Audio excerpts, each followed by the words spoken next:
Hello guys, चलो आज draw करा যাক মেল্টিং চিজ পিজা স্লাইস। প্রথমে ইয়েলো কালার দিয়ে চিজটা কালার করে দেব, তারপর ব্রেডটা ইয়েলো কালার দিয়ে একটু রং করে, তারপর ইয়েলো আর ব্রাউন কালার মিশিয়ে বাকিটা রং করে নেব। আর একটু বেশি ব্রাউন কালার দিয়ে ডিটেলিং অ্যাড করে নেব।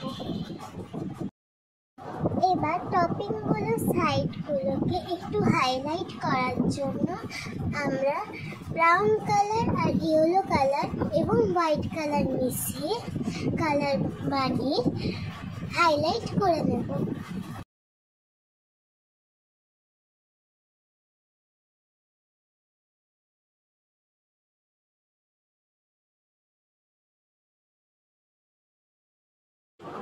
তাড়াতাড়ি হাইলাইট করে নেওয়ার পর প্রথমে টপিংগুলো একটা বেস কালার দিয়ে দেব।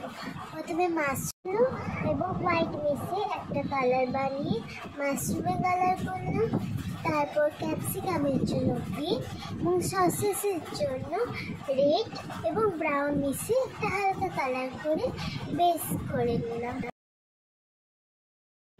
এবার একটু একটু ডার্ক কালার এবং light colour, dark colour light colour দিয়ে সেট করে নেব এবং সসেসের উপর একটু ডিটেলিং অ্যাড করে নেওয়ার জন্য ডার্ক রেড আর ব্রাউন দিয়ে ডিটেলিং অ্যাড করে নেব।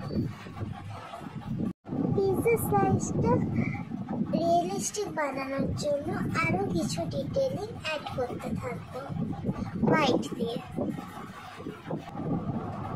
মাশরুমে একটু ব্রাউন আর হোয়াইট কালার দিয়ে ডিটেলিং অ্যাড করব, আর তারপর সাইডগুলো ব্ল্যাক দিয়ে এবং ব্রাউন কালার দিয়ে ডিটেলিং করব।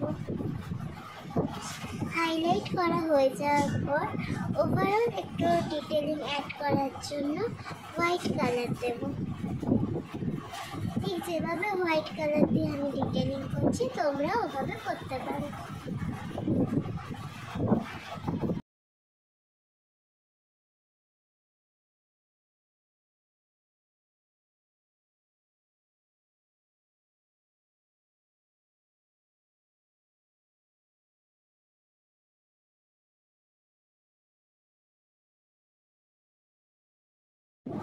শেষে ফিনিশিং টাচ দেওয়ার সময় একটা ব্ল্যাক পেন বা ব্ল্যাক স্কেচ পেন দিয়ে আর একটু বর্ডার দিয়ে দিলে ওটা আরও সুন্দর দেখতে লাগবে এবং বেশি রিয়েলিস্টিক লাগবে।